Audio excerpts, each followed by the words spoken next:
लद्दाख की बड़ी खबरों का रुख करते हैं। लद्दाख लेह में भूकंप के झटके महसूस किए गए हैं।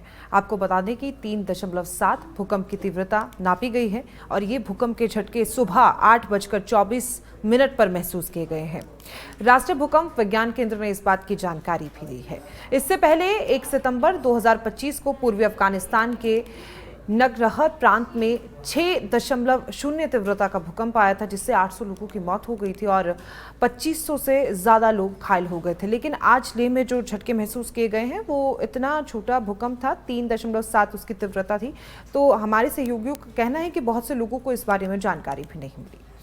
बॉलीवुड के दिग्गज सलमान खान ने आज लेह स्थित राज निवास में लद्दाख के माननीय उपराज्यपाल श्री कविंद्र गुप्ता से शिष्टाचार भेंट की। इस दौरान प्रथम महिला श्रीमती बिंदु गुप्ता और सलमान की प्रोडक्शन टीम भी मौजूद रही। माननीय उपराज्यपाल ने प्रथम महिला के साथ मिलकर बॉलीवुड के इस दिग्गज का पारंपरिक घटक और पारंपरिक थंका भेंट कर स्वागत किया। माननीय उपराज्यपाल ने सलमान खान का गर्मजोशी से स्वागत किया और भारतीय सिनेमा में उनके अपार योगदान के साथ साथ उनके परोपकारी कार्यों की सराहना भी उनकी तरफ से की गई। इस बातचीत में लद्दाख को उसकी प्रकृति, सुंदरता और सांस्कृतिक विरासत के कारण एक अद्वितीय पर्यटन स्थल के रूप में बढ़ावा देने पर भी बात की गई। माननीय उपराज्यपाल ने लद्दाख की पर्यटन क्षमता, विशेष रूप से साहसिक पर्यटक, फिल्म शूटिंग और इको टूरिज्म के क्षेत्र में मजबूत करने के लिए केंद्र शासित प्रदेश प्रशासन के प्रयासों पर प्रकाश भी डाला है। साथ ही उन्होंने कहा कि लद्दाख के प्राचीन परिदृश्य हमेशा से फिल्म निर्माताओं के लिए एक प्रमुख आकर्षण रहे हैं।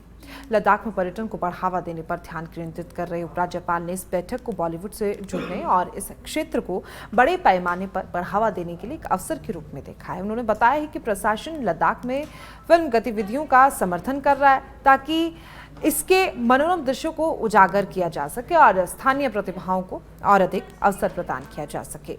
सोनम वांगचुक को अनशन पर बैठे हुए आज 5वां दिन है। जिला अध्यक्ष स्टेंजन जोस्पेल के नेतृत्व में भाजपा पार्षदों ने सोनम वांगचुक से अपना अनशन समाप्त करने की अपील की है। उन्होंने सोशलिस्ट पार्टी के महासचिव संदीप पांडे की भी आलोचना की है, साथ ही जिन्होंने अनुच्छेद 370 को हटाने के खिलाफ आवाज उठाई थी और लेह में भूख हड़ताल में शामिल होकर कुछ और कहा।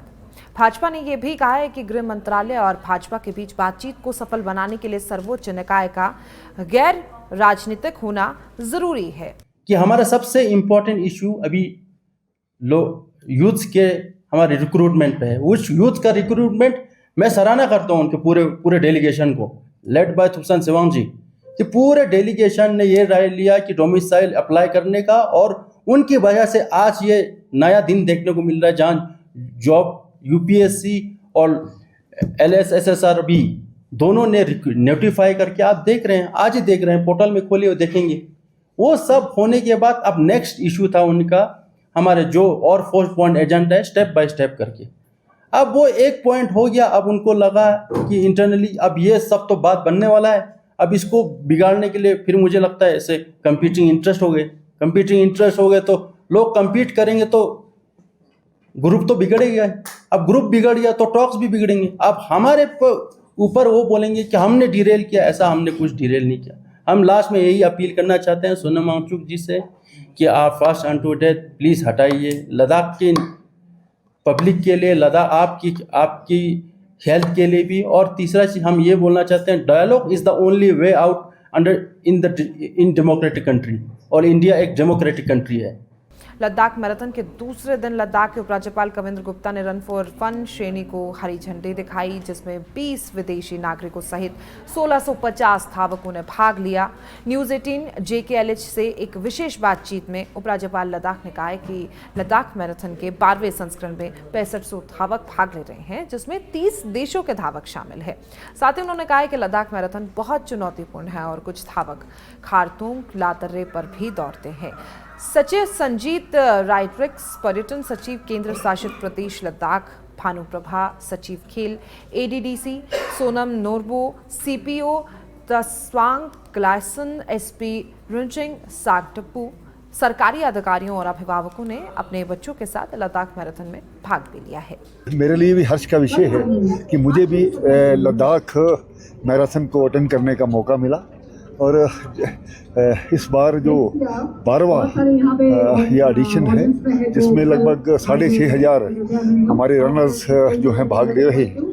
और इसके अलावा लगभग 30 कंट्रीज से लोगों ने भाग लिया है। और कितना जज्बा है हमारे स्टूडेंट्स में, हमारे नौजवानों में, हमारे लोगों में कि खरदुंगला तक भी वहाँ तक लोग जा रहे हैं। ये अपने आप में एक अद्वितीय है। मुझे लगता है कि पूरे विश्व में इस प्रकार का एक अलग ही उदाहरण है।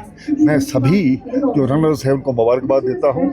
Munshi Habibullah Mission Higher Secondary School ने हमारे क्षेत्र की समृद्ध पाक विरासत का जश्न मनाने और उसे संरक्षित करने के उद्देश्य से एक जीवंत एथनिक फूड फेस्टिवल का आयोजन किया।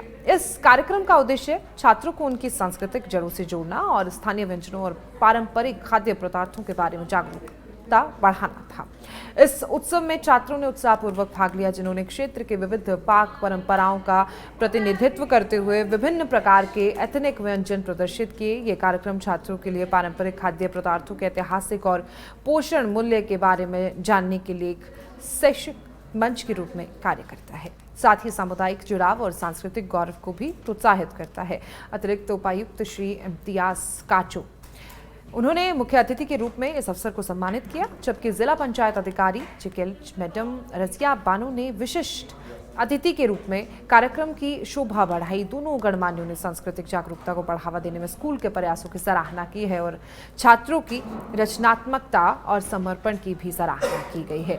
गवर्नमेंट डिग्री कॉलेज द्रास में एक विशेष संवादात्मक सत्र का आयोजन किया गया, जहां श्री प्रताप एसपी कॉलेज श्रीनगर के छात्रों ने परिसर का दौरा किया और जीडीसी द्रास के छात्रों के साथ विचारों और अनुभवों का समृद्ध आदान प्रदान किया।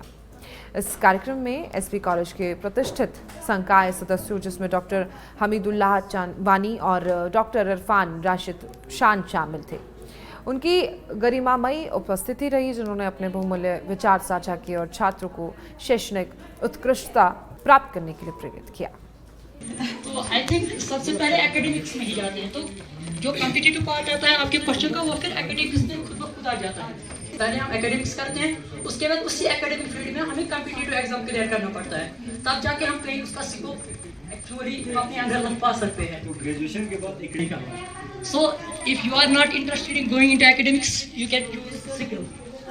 और अगर आपको एकेडमिक्स में जाने का शौक है, if you are only interested then you should go. Only if you are interested in going into academics. आप लोग मुझसे पूछो, आप लोग किस तरह के? मेरी स्टूडेंट ने आपको खुद ही आंसर दिया ना, हम इंटरेस्टेड थे एकेडमिक्स में। नहीं मैं बोल रहा हूँ, नहीं कॉम्पिटिटिव में कोई भी, लाइक एसएससी हो या सिविल सर्विसेज हो, कुछ भी। तो आप ये जॉब रिलेटेड दूसरे डायरेक्टली। तो ग्रेजुएशन के बाद अगर आप देखोगे स्कोप सेटलिंग वगैरह के हिसाब से सेटलिंग बनाया तो उस हिसाब से फिर जाना पड़ेगा आपको ग्रेजुएशन के बाद से।